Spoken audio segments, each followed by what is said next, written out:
Good evening friends. ಪಾಪ ನಮ್ಮಮ್ಮ ಎಷ್ಟು ಕಷ್ಟಪಡ್ತಿದ್ದಾರೆ ನೋಡಿ. ಇವರೆಲ್ಲ ನಮ್ಮ ಮನೆ ಲಕ್ಷ್ಮೀದಿರು. ಇವರೆಲ್ಲ ಒಬ್ಬೊಬ್ಬರೇ ಬರ್ತಿದ್ದಾರೆ ಪಾಪ ಮಳೇಲಿ ನೆನ್ಕೊಂಡು. ನೋಡಿ, ಬಿಸಿಲಿರಲಿ ಮಳೆ ಇರಲಿ ಅವ್ರು ಹೊಟ್ಟೆ ತುಂಬಿಸ್ಕೊಳ್ಳೋದಕ್ಕೋಸ್ಕರ ಹೊರಗಡೆ ಹೋಗ್ಬಿಟ್ಟಾ ನೋಡ್ತಾವಳೆ. ಆಯ್ ನೋಡಿ, ಒಬ್ಬೊಬ್ಬರೇ ಬರ್ತಾಯಿದ್ದಾರೆ. ಇವರೆಲ್ಲ ನಮ್ಮ ಮನೇಲಿ ಒಬ್ಬರು ಕೂಡ ನೋಡಿ. ನಮ್ಮಮ್ಮ ಮಳೇಲಿ ನೆನ್ಕೊಂಡು ಫುಲ್ಲು ದನ ಕರನೆಲ್ಲ ಮೇಯಿಸ್ಕೊಂಡು ಪಾಪ ಬರ್ತಾ ಇದ್ದಾರೆ. ನಾನು ನೋಡಿದ್ರೆ ಬೆಚ್ಚಗೆ ಮನೆ ಒಳಗಡೆ ಕೂತಿದ್ದೀನಿ. ಇದು ನಮ್ಮ ದನದ ಕೊಟ್ಟಿಗೆ ಅಷ್ಟೇ. ನಮ್ಮ ಇನ್ನೂ ಬರ್ತಾ ಇದ್ದಾವ ಪಾಪ ಮಳೆಯಲ್ಲೂ ನೆನ್ಕೊಂಡು. ಎಷ್ಟು ಚೆನ್ನಾಗಿ ಕೇರ್ ಮಾಡ್ತಾರೆ ನೋಡಿ.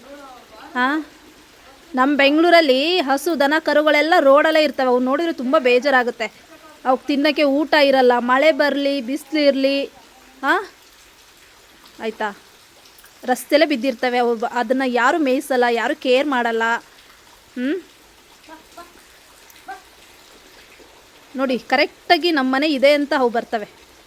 ಹಾಗೆ ನೋಡ್ತಾ ಇರಿ, ಬರ್ತಾ ಇದ್ದಾರೆ ಒಬ್ಬೊಬ್ಬರೇ. ಎಷ್ಟಿದೆ ಅಮ್ಮ? ಎಷ್ಟಿದ್ದಾವೆ ಹೇಳು?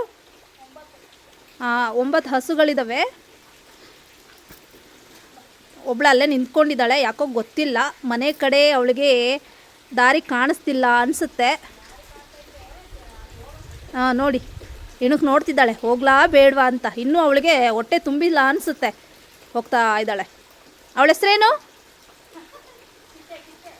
ನಮ್ಮಮ್ಮ ಚಿಟ್ಟೆ ಅಂತ ಹೆಸರಿಟ್ಟಿದ್ದಾರೆ. ಆ್ಯಕ್ಚುಲಿ ಎಲ್ಲ ಹಸುಗಳಿಗೂ ಒಂದೊಂದು ಹೆಸರಿಟ್ಬಿಟ್ಟಿದ್ದಾರೆ. ಇದು ಗೊಂಬೆ, ಇವಳು ಗೊಂಬೆ ಅಂತೆ, ಅವಳು ಚಿಟ್ಟೆ ಅಂತೆ. ಇವರಿಬ್ಬರು ಜೋಡಿ, ಇವರಿಬ್ಬರು ಫ್ರೆಂಡ್ಸ್ಗಳು. ಎಲ್ಲೇ ಹೋದ್ರೂ ಜೊತೆಗೆ ಹೋಗ್ತಾರೆ, ಜೊತೆಗೆ ಬರ್ತಾರೆ. ಇವನ್ ಮನೆಗೆ ಬರದೆ ಬೇರೆಯವ್ರ ತೋಟಕ್ಕೆ ನುಗ್ಗಿದ್ರೂ ಸಹ ಒಟ್ಟಿಗೆ ಹೋಗಿರ್ತಾರೆ.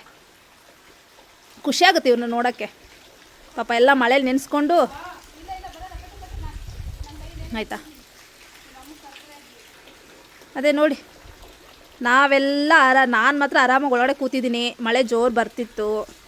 ಈಗ ಒಂಚೂರು ಲೈಟಾಗಿ ಕಡಿಮೆ ಆಗಿದೆ. ಬಟ್ ನಾನ್ ಸ್ಟಾಪ್ ಬಿಡದೆ ಅಂತೂ ಮಳೆ ಸುರಿತೈತೆ ನಮ್ಮೂರಲ್ಲಿ ಅಂತೂ.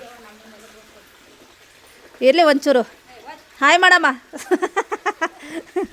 ಪಾಪ ದಿನ ಒದ್ದೆ ಆಗಿಬಿಟ್ಟು ಈ ರೀತಿ ಬರ್ತಾರೆ. ನಾವು ಮಾತ್ರ ಸಿಟಿಯಲ್ಲಿ ಆರಾಮಾಗಿರ್ತೀವಿ. ಮಳೆ ಬಂದರೆ ಹೊರಗಡೆನೇ ಹೋಗಲ್ಲ.